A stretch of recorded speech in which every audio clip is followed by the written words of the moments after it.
Hello traders, I'm Luke from Disciplined Trader. One of the questions I get most frequently is which broker should I use? Which broker has the lowest fees? Which broker offers this market or that market? And to be honest, my answer is usually pretty much the same. I just want to say that I'm not a broker expert. I have used a handful of different brokers over the last 10 years of my trading, and some of them have been really good, some of them have been okay, and some of them have been not so good. And it's like with anything. Some people will use a particular broker and have a really good experience with them, and other people will use that exact same broker and have a terrible experience with them. So how do you actually choose? Well, my usual advice is to check out the reviews of the brokers that you are thinking about using to begin with. There are plenty of sites that you can get impartial reviews from current users or past users of these brokers, such as Google reviews or even Trustpilot. This way you can get a feel for the experience that past users or current users have had with this broker. The next thing that I would look for in a broker is that they are properly regulated and offer the markets that I want to trade with the account type that I want to use. So an example of this may be I want to trade on a CFD account and trade all the major Forex pairs. Any decent broker should make finding this information very easy on their website. Making sure that any broker you're thinking about using is properly regulated is very important, because as part of that regulation, that broker has to keep any client money in a segregated account at all times. And if they're not doing, who knows what they're doing with your money. If you have done these steps and maybe narrowed down your options to a few brokers, then at this point I would look at the fees attached with each broker. Often this will purely just be the size of the spreads on the markets that you're looking to trade, or it could be a set commission for opening and closing a particular trade on a given market. With spreads, just be aware that most brokers advertise the lowest that the spread will be. This doesn't always mean that this is the spread that you will get. If it's usually higher, you might have found that a number of the reviews you looked at earlier may have pointed this out already.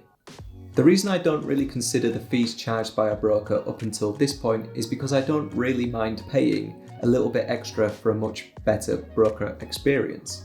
The products they offer and the customer service level that I receive when using that broker are more important to me than saving a little bit of money on the spreads or commissions on the trades that I place. I've used very cheap brokers in the past and they were definitely not worth it. You've got to think, if a broker's not charging very much, if anything, for their spreads and commissions, they're usually going to be saving money elsewhere, and that usually leads to a worse customer service experience, in my experience. The last thing I would take into consideration is anything peripheral that the broker may be offering. This could be educational resources or educational courses to help their new clients get to grips with trading. This can obviously be very helpful if you're brand new to trading or don't know how to use their platform or even their broker interface. Some brokers offer a wide range of trading platforms that you can use, or even access to a proprietary trading platform that you might like the look of. I personally wouldn't base my broker choice solely on these peripheral offerings from a broker, but if you're struggling to narrow it down from a couple of brokers, then these can help sway you one way or another.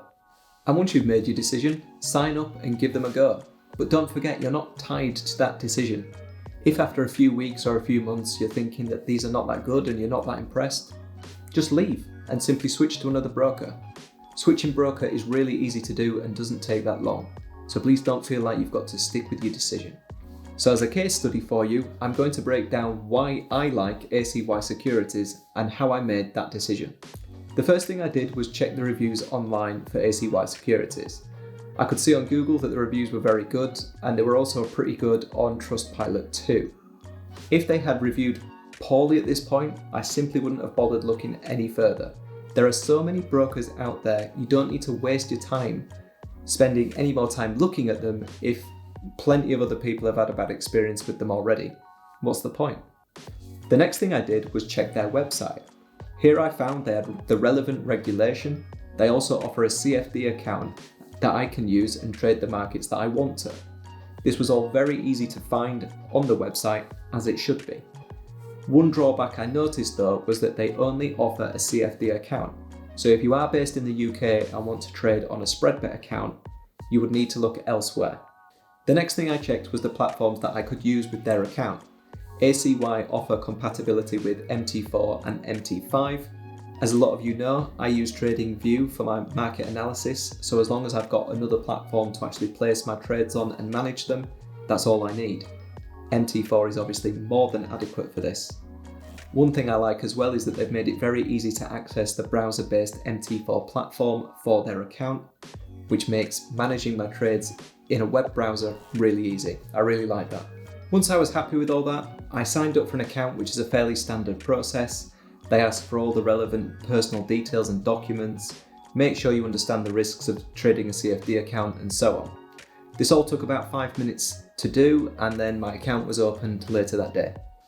One thing I was very impressed with was the warm welcome that I received once my account had been opened. I was assigned an account manager called Lenny, who made it very easy to contact him should I ever need anything. The customer service experience I've had so far with ACY has definitely been the best I've ever received from any broker that I've ever used. Hands down.